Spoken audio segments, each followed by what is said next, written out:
I would like to ask the audience, how many of you have heard of the risky shift? One person? As a psychologist, it's quite scary to think that you can run a business without knowing about this principle. You can't fly a plane without knowing about this principle. You can't fly a Cessna from Shoreham without knowing about the risky shift.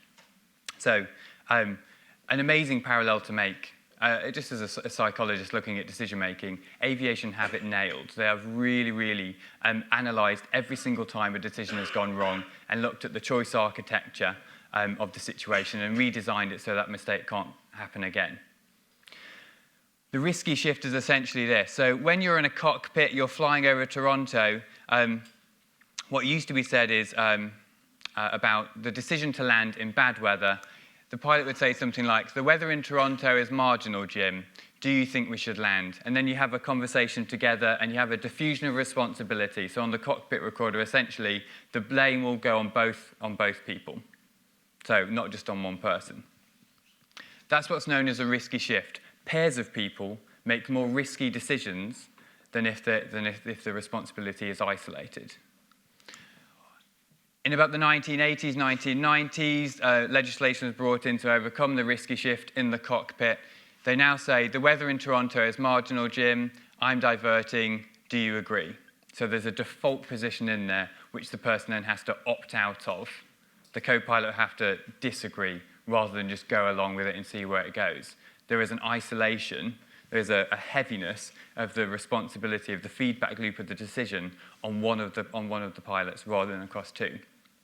Now, the risky shift is really interesting because actually, when you think about how value-based pricing will actually be implemented within agencies, we've got to really think cleverly, and I think the Pricing Council nails it.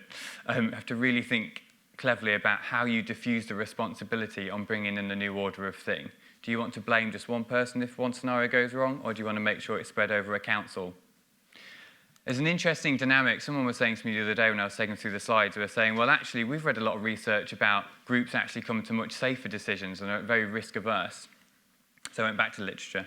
And actually, kind of what the research that I was finding was that actually pairs make very risky decisions together, and kind of councils of above 8 the curve starts to become a lot risk-averse at that point. So actually thinking about, this might seem like a small point, but thinking about who thinks about value-based pricing and in what context is really important to the rollout. If you want riskier decisions, or if you want people to be braver and more bolder in trying a new order of thing, you have to think about the context in which those people are making those decisions. The Pricing Council, for me, is also really important. It's talking about diversity. It's talking about getting different types of thinkers in that panel.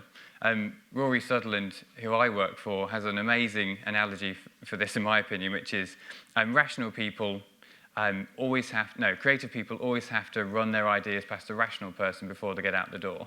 But a rational person never has to run their ideas past a creative person before they go out the door. Imagine the amount of value we can create just by using the resources in the agencies that we have to actually think more creatively about how we run new order of things.